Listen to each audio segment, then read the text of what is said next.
ಮಡಿಕೇರಿ ನಗರಸಭೆಯ ಸ್ವಂತ ನಿಧಿ 3.35 ಕೋಟಿ ರೂಪಾಯಿ ವೆಚ್ಚದ ರಸ್ತೆಯನ್ನು ಒಳಗೊಂಡಂತೆ ವಿವಿಧ ಅಭಿವೃದ್ಧಿ ಕಾಮಗಾರಿಗಳ ಟೆಂಡರ್ ಕಾರ್ಯಗಳು ನಡೆಸಿ ಗುತ್ತಿಗೆದಾರರಿಗೆ ಕಾರ್ಯಾದೇಶವನ್ನು ನೀಡಲಾಗಿದೆ. ಶೀಘ್ರದಲ್ಲೇ ಕಾಮಗಾರಿಗಳು ನಡೆಯಲಿದೆ ಎಂದು ಜಿಲ್ಲಾ ಬಿಜೆಪಿ ಪ್ರಧಾನ ಕಾರ್ಯದರ್ಶಿ ಹಾಗೂ ಮಡಿಕೇರಿ ನಗರಸಭಾ ಉಪಾಧ್ಯಕ್ಷ ಮಹೇಶ್ ಜೈನ್ ಅವರು ತಿಳಿಸಿದ್ದಾರೆ.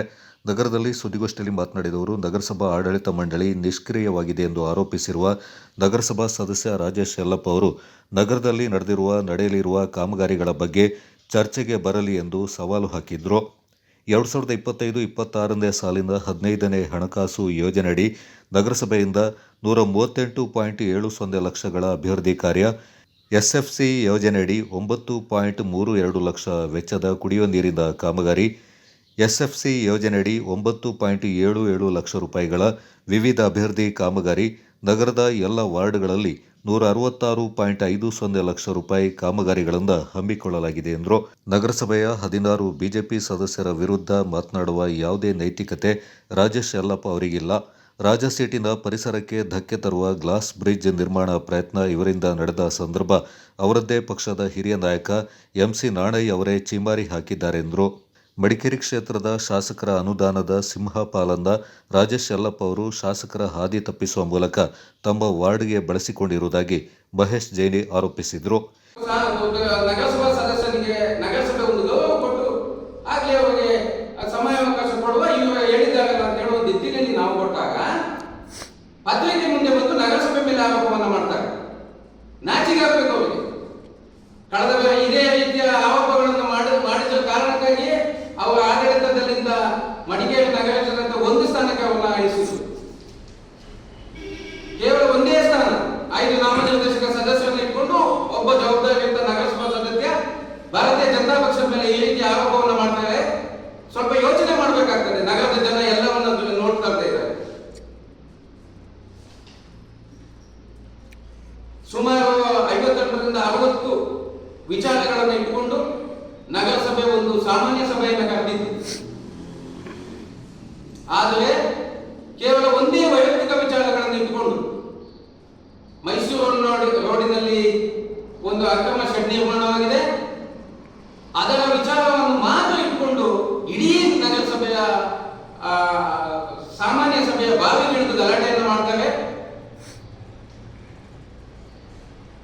ಒಂದು ವಿಚಾರ ಮತ್ತು ನಗರಸಭೆ ಒಳಗಡೆ ಎಲ್ಲಿ ಅಕ್ರಮವಾಗಿ ನಡೆದಿದ್ದು ಅದೆಲ್ಲ ವಿಚಾರಗಳನ್ನು ಚರ್ಚೆ ಮಾಡುವಂತ ನಾವು ಹೇಳಿದಾಗ ಅದಕ್ಕೆ ಅವರು ಆ ಮಾತಿಗೆ ಮನ್ನಣೆ ನೀಡದೆ ಒಂದೇ ವಿಚಾರ, ಬಾಕಿ ಯಾವುದೇ ವಿಚಾರಗಳಿಲ್ಲ, ಆ ಸಾಮಾನ್ಯ ಸಭೆಯಲ್ಲಿ ಆ ವಿಚಾರವನ್ನು ಇಟ್ಕೊಂಡು ಬಾವಿಗಿಳಿದು ಗಲಾಟೆ ಮಾಡಿ ತನ್ನ 5 ನಾಮನಿರ್ದೇಶಕ ಸದಸ್ಯರು ಒಂದು ಬೆಂಬಲದೊಂದಿಗೆ ಗಲಾಟೆ ಮಾಡ್ತಾರೆ. ಈ ವಿಚಾರವನ್ನ ನಾವು ಮುಂದಿನ ಸಭೆಯಲ್ಲಿ ನಿರ್ಣಯ ಮಾಡುವಂತೇಳಿ ಹೇಳಿದಾಗ ಬಾಕಿ 58 ವಿಚಾರಗಳಿಗೆ ಚರ್ಚೆನೇ ಇಲ್ಲ. ನಗರದ ಅಭಿವೃದ್ಧಿ ಬಗ್ಗೆ ಚರ್ಚೆ ಮಾಡಬೇಕಾದಂತ ಒಂದು ವಿರೋಧ ಪಕ್ಷದಲ್ಲಿರುವಂತ ನಗರಸಭಾ ಸದಸ್ಯರು ಜಾಗಕಾರಿ ಮಾಡ್ತಾರೆ. ಆಗ ನಗರದ ಇದೊಂದು ವೈಯಕ್ತಿಕ ವಿಚಾರ ಮಾತ್ರ ಅವರಿಗೆ ದೊಡ್ಡ ವಿಚಾರವಾಗಿ ಪರಿಗಣಿಸೋದು ಬಿಟ್ಟು ನಗರದ ಬೇರೆ ಯಾವುದೇ ಅಭಿವೃದ್ಧಿ ವಿಚಾರದಲ್ಲಿ ಅವರು ಮಾತಾಡಿಲ್ಲ. ಈ ವಿಚಾರ ಮುಂದುವರೆದೆ. ಇದಕ್ಕೆ ಎಲ್ಲ ಚರ್ಚೆ ಆಗಲಿ, ಮುಂದೆ ಮತ್ತೊಂದು ಸಭೆ ಕರೆಯುವಂತ ಹೇಳಿದ ತಕ್ಷಣ ಬೇರೆ ಯಾವುದೇ ಅಭಿವೃದ್ಧಿ ವಿಚಾರದ ಬಗ್ಗೆ ಚರ್ಚೆ ಮಾಡದೆ ಸಭೆಯಿಂದ ತನ್ನ 5 ಜನ ನಾಮನಿರ್ದೇಶಕರಿಗೆ ಹೊರಗೋಯ್ತಾರೆ. ಆಗ ನಾವು ಪ್ರಶ್ನೆ ಮಾಡಬೇಕಾಗ್ತದೆ, ಇವರಿಗೆ ಈ ಒಂದು ನಗರದ ಅಭಿವೃದ್ಧಿ ವಿಚಾರನೇ ಮುಖ್ಯನ ಅಥವಾ ವೈಯಕ್ತಿಕ ವಿಚಾರಗಳು ಮುಖ್ಯನ ಅಂತ ಹೇಳುವಂತದ್ದು ನಾವು ಪ್ರಶ್ನೆ ಮಾಡಬೇಕಾಗ್ತದೆ. ಗೌರವಾನ್ವಿತ 3 ಅಧ್ಯಕ್ಷರಾಗಿದ್ದಾರೆ. ಅವ್ರಿಗೆ ಗೊತ್ತಿರೋ ಒಂದು ಸಭೆಯಾಗಿ ನಡೆಯಬೇಕು. ಒಂದು ಅಧ್ಯಕ್ಷರು ಅವ್ರಿಗೆ ಕಾಲಾವಕಾಶ ಕೊಡಬೇಕು, ಕೇಳಬೇಕು. ಅವ್ರು ಕೇಳಿದ ಕ್ವಶನ್ಗೆ ಇದು ಕೊಡಕ್ಕೆ ಆನ್ಸರ್ ಕೊಡೋಕೆ ಅವಕಾಶ ಕೊಡೋದಿಲ್ಲ.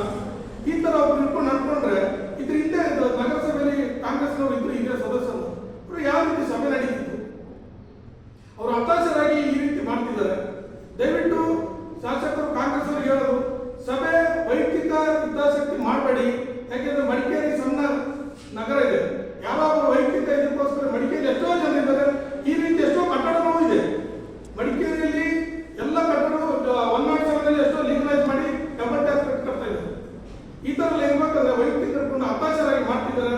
ಇದು ಮಡಿಕೇರಿ ಸಾರ್ವಜನಿಕರು ಮುಂದಿನ ದಿನದಲ್ಲಿ ಉತ್ತರ ಕೊಡ್ತಾರೆ ಅಂತ ಇಷ್ಟಪಡ್ತೀನಿ. ಮತ್ತೊಂದು, ತಾವು 5-10 ವರ್ಷಗಳ ಹಿಂದೆ ಯಾವ ರೀತಿ ನಗರಸಭೆಯಲ್ಲಿ ಜನಜಂಗುಳಿ ಹೋದ್ರೆ ಕೆಲಸ ಹೋಗಿ ಮಾಡ್ತಾ ಹೇಳ್ತಾ ಇದ್ರು,